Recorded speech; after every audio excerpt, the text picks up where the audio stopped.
माझा Nidhi my YouTube channel Nidhi study point में आप सर्वे विद्यार्थी मित्रों फरी एक वखत हार्दिक स्वागत करूँ छूँ। आज आप जोवुं छे धोरण 6 असाइनमेंट, धोरण 6 विज्ञान असाइनमेंट। तेमां आपणे प्रश्न 2 छे ए आपणे पूरो करेलो छे।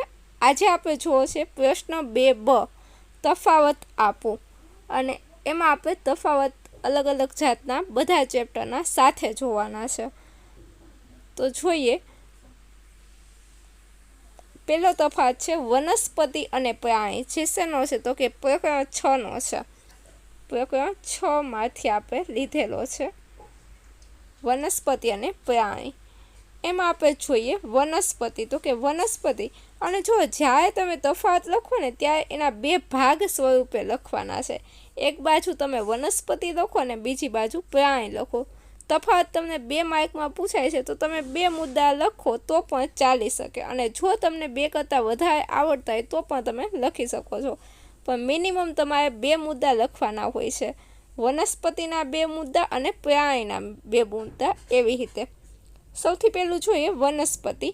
वनस्पतिमां पहेलो मुद्दो, ते एक जग्याएथी बीजी जग्याए जई शकती नथी, एटले के ते प्रचलन करी शकती नथी।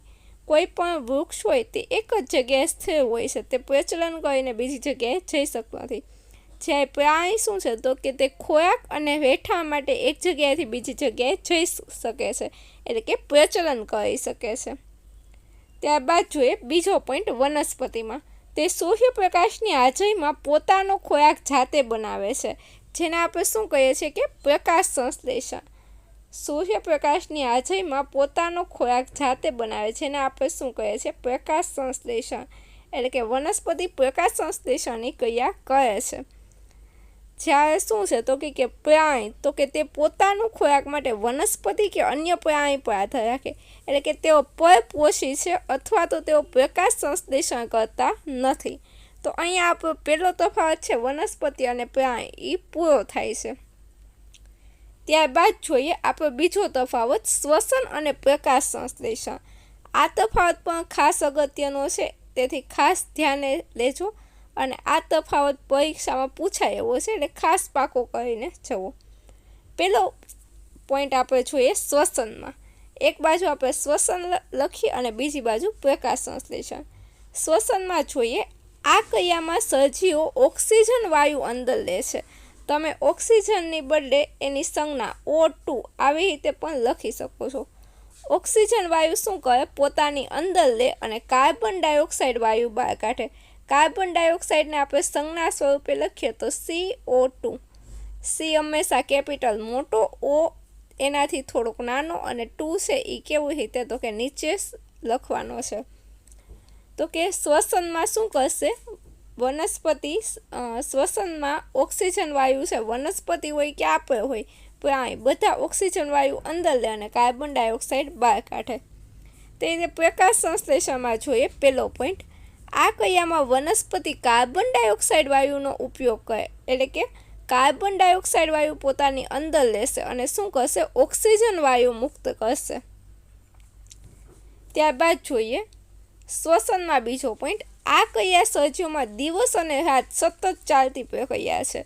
रात होय के दिवस, सजीव मीन्स के आपणे होय के वनस्पति होय, बधामां रात अने दिवस श्वसन छे ए शरू ज रहेतुं होय छे। जे प्रकाश संश्लेषण है एमां शुं छे तो के आ क्रिया मात्र सूर्यप्रकाशनी हाजरीमां थाय, तेथी ज आपणे तेने शुं कहीए छीए प्रकाश संश्लेषण कहीए छीए, कारण के ते फक्त सूर्यप्रकाशनी हाजरीमां ए के दिवसे ज थशे, रात्रे प्रकाश संश्लेषणनी घटना बनशे नहीं। तेथी आ क्रिया छे मात्र सूर्यप्रकाशनी हाजरीमां दिवसे ज थाय छे।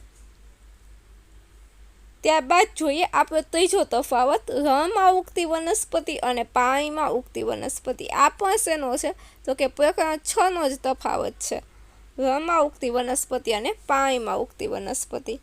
सौथी पहेलो पॉइंट जोईए रणमां उगती वनस्पति माटे। पाणीना बचाव माटे तेना पर्णो केवा होय, खूब ज नाना होय अथवा कांटामां रूपांतर थयेला होय। रणमां उगती वनस्पतिना पर्णो केवा हशे, खूब ज नाना हशे अथवा तो सीधे सीधुं एनुं कंटकमां एटले के कांटामां रूपांतर थयेलुं हशे। त्यारबाद जोईए पाणीमां उगती वनस्पतिनो पहेलो पॉइंट, તેના પર્ણો, પાણીમાં ઉગતી વનસ્પતિના પર્ણો કેવા હશે? પોલા હશે, હલકા હશે, અથવા તો પટ્ટી જેવા હોય, જેથી પાણી પર આસાનીથી શું કરી શકે? તરી શકે.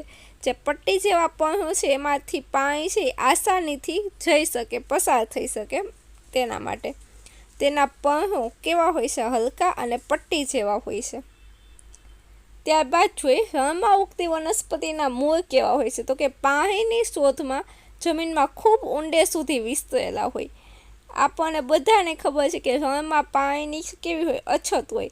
તેથી તેના મૂળ શું હશે? તો કે ખૂબ ઊંડે સુધી વિસ્તરેલા હોય, કારણ કે તે પાણીની શોધ કરતા હોય કે જમીનમાં ભૂમિય જળસ્તર જો એને મળે તો એ ત્યાંથી પાણી લઈ શકે.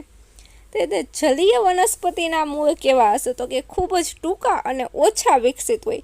તે માત્ર વનસ્પતિને પકડી રાખવાનું કાર્ય કરે છે. ત્યારબાદ જોઈએ ચોથો તફાવત, પારદર્શક પદાર્થ અને અપારદર્શક પદાર્થ. જે શેનો છે? તો કે આપણે પ્રકરણ 8નો છે. પ્રકરણ 8 જે આપણું છે તો કે પ્રકાશ, પડછાયો અને પરાવર્તન, તેના માટેનો છે પારદર્શક પદાર્થ અને અપારદર્શક પદાર્થ. જોઈએ પારદર્શક પદાર્થ કોને કહેવાય? તો કે જે પદાર્થમાંથી પ્રકાશ સંપૂર્ણપણે પસાર થઈ શકે તેને પારદર્શક પદાર્થ કહે છે. ઘણી વખત આ તમને વ્યાખ્યા સ્વરૂપે પણ પૂછી શકે છે. તો કે જે પદાર્થમાંથી પ્રકાશ સંપૂર્ણપણે પસાર થઈ શકે તેને આપણે કેવા કહીએ છીએ? પારદર્શક પદાર્થ કહીએ છીએ. અપારદર્શક પદાર્થમાં પહેલો પોઈન્ટ જોઈએ, જે પદાર્થમાંથી પ્રકાશ બિલકુલ પસાર થઈ શકતો નથી તેને આપણે કેવા કહીએ છીએ? અપારદર્શક પદાર્થ કહીએ છીએ. અને બીજી વસ્તુ કે આપણને ખબર છે કે પારદર્શક પદાર્થ એટલે કેવા? તો કે જેની આરપાર આપણને દેખાય, જેની આરપાર આપણે જોઈ શકીએ તેને આપણે કહીએ છીએ પારદર્શક પદાર્થ. અને જે પદાર્થની આરપાર આપણને બિલકુલ દેખાતો નથી તેને આપણે કેવા કહીએ છીએ? અપારદર્શક પદાર્થ. જો જે પદાર્થની આરપાર સ્પષ્ટ રીતે જોઈ શકાય તેને આપણે કહીએ છીએ પારદર્શક પદાર્થ. જેમ કે કાચ છે, શુદ્ધ પાણી છે, એ બધા કેવા છે? પારદર્શક પદાર્થ. અને જે પદાર્થની આરપાર બિલકુલ જોઈ શકાતું નથી, જેમ કે લાકડું છે, દિવાલ છે, એ બધા કેવા છે? અપારદર્શક પદાર્થ છે. ત્યારબાદ જોઈએ પાંચમો તફાવત, પડછાયો અને પ્રતિબિંબ. અને આ પણ શેનો છે? તો કે પ્રકરણ 8માંથી છે, પડછાયો અને પ્રતિબિંબ. પડછાયો સૌથી પહેલા કોને કહેવાય? તો કે પ્રકાશના માર્ગમાં કોઈ અપારદર્શક વસ્તુ આવે.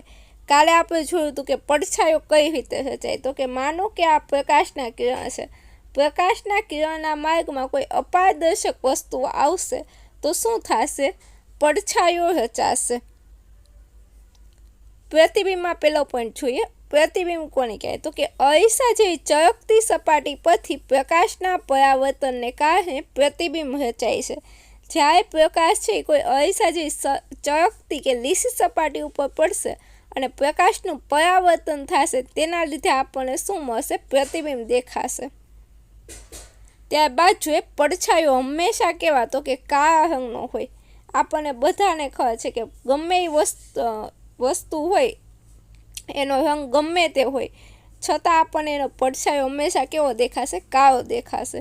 તે રીતે પ્રતિબિંબ છે એ વસ્તુના મૂળ રંગ અને આકાર જેવું હોય છે. પ્રતિબિંબ હશે એ કેવું હશે? તો કે વસ્તુના મૂળ રંગ જેવું. જેવી વસ્તુ આપણે માનો કે કોઈ ફૂલ છે, લાલ રંગનું ગુલાબ છે, તો એને આપણે અરીસા સામે રાખીએ છીએ તો એ આપણને કેવું? અરીસામાં પણ એનું પ્રતિબિંબ આપણને કેવું દેખાય છે? લાલ રંગનું જ દેખાય છે. એટલે પ્રતિબિંબ હંમેશા કેવું હશે? વસ્તુના મૂળ રંગ અને આકાર જેવું આબેહૂબ હોય. અને પડછાયો કેવો હશે? કાળો હશે અને એનો આકાર પણ કેવો હશે? અલગ હશે. ત્યારબાદ જોઈએ છઠ્ઠો તફાવત, વિદ્યુત સુવાહક પદાર્થો અને વિદ્યુત અવાહક પદાર્થોનો. જે કયા ચેપ્ટરમાંથી છે? તો કે પ્રકરણ 9 વિદ્યુત તથા પરિપથ નામના પ્રકરણમાંથી લીધેલો છે. વિદ્યુત સુવાહક અને વિદ્યુત અવાહક પદાર્થો. વિદ્યુત સુવાહક પદાર્થો કોને કહેવાય છે? તો કે જે પદાર્થમાંથી વિદ્યુત પ્રવાહ સહેલાઈથી પસાર થઈ શકે તેને વિદ્યુત સુવાહક કહે છે. મીન્સ કે જેમાંથી કરંટ પસાર થઈ શકે, જેમાંથી વીજળી ઉત્પન્ન થઈ શકે તેવા પદાર્થને આપણે કેવા કહીએ છીએ? વિદ્યુત સુવાહક પદાર્થો. જે પદાર્થમાંથી વિદ્યુત પ્રવાહ સહેલાઈથી પસાર થાય તે વિદ્યુતના સુવાહકો। વિદ્યુતના અવાહકો કોને કહેવાય છે? તો કે જે પદાર્થમાંથી વિદ્યુત પ્રવાહ પસાર થઈ શકતો નથી તેને આપણે શું કહીએ છીએ? વિદ્યુતના અવાહકો કહીએ છીએ। બંનેના એક એક ઉદાહરણ લઈ લઈએ તો કે વિદ્યુતના સુવાહકમાં તાંબુ છે, લોખંડ છે, એલ્યુમિનિયમ છે, જે ધાતુઓ બધી છે એ કેવી છે? વિદ્યુતની સુવાહક છે, તેમાંથી વિદ્યુત છે એ પસાર થઈ શકે।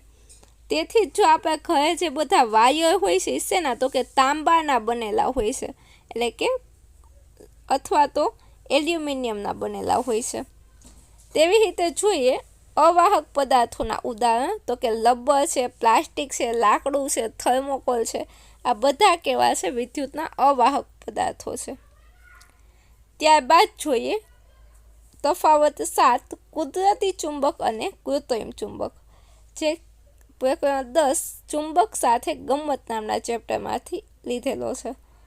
કુદરતી ચુંબક કોને કહેવાય અને કૃત્રિમ ચુંબક કોને કહેવાય? તો સૌથી પહેલાં જોઈએ કુદરતી ચુંબકમાં। આ ચુંબક છે કુદરતમાંથી એટલે કે ખડકોમાંથી સીધું મળી આવે છે અને તેનો આકાર કેવો હોય છે? તો કે અનિયમિત હોય, સીધું ખડકમાંથી બને છે એટલે એનો આકાર કેવો હશે? અનિયમિત હશે। ચુંબકીય શક્તિ પણ પ્રમાણમાં એની કેવી હોય છે? ઓછી હોય છે। જ્યારે કૃત્રિમ ચુંબક છે એ ક્યાંથી? તો કે લોખંડ કે અન્ય ધાતુમાંથી ફેક્ટરીમાં માનવ દ્વારા બનાવવામાં આવે છે। કુદરતી એટલે કે કુદરતમાંથી મળે અને કૃત્રિમ એટલે કે જે માનવ દ્વારા બનાવવામાં આવે। તેને ઈચ્છિત આકાર જેમ કે ગજિયો, ઘોડાની નાળ એવો ઈચ્છિત આકાર આપણે આપી શકીએ છીએ અને એની ચુંબકીય શક્તિ પણ કેવી હોય છે? વધુ હોય છે। ચલો આજનો આ જે પ્રશ્ન 2બ છે તફાવત આપો એ અહીંયા પૂરો થાય છે। આપણે બધા જ ચેપ્ટરના તફાવત અહીંયા લઈ લીધેલા છે, અસાઇનમેન્ટના બધા જ તફાવત। આજનો વિડીયો તમને કેવો લાગ્યો તે જરૂરથી જણાવજો અને જો તમે આગળના વિડીયો ન જોયા હોય જેમ કે પ્રશ્ન 1બ છે, પ્રશ્ન 2અ છે, એ બધા વિડીયો તમે ન જોયા હોય તો તે જોઈ લ્યો અને આ આખું અસાઇનમેન્ટ છે તે તમારી બુકમાં તમે સરસથી લખી શકો છો।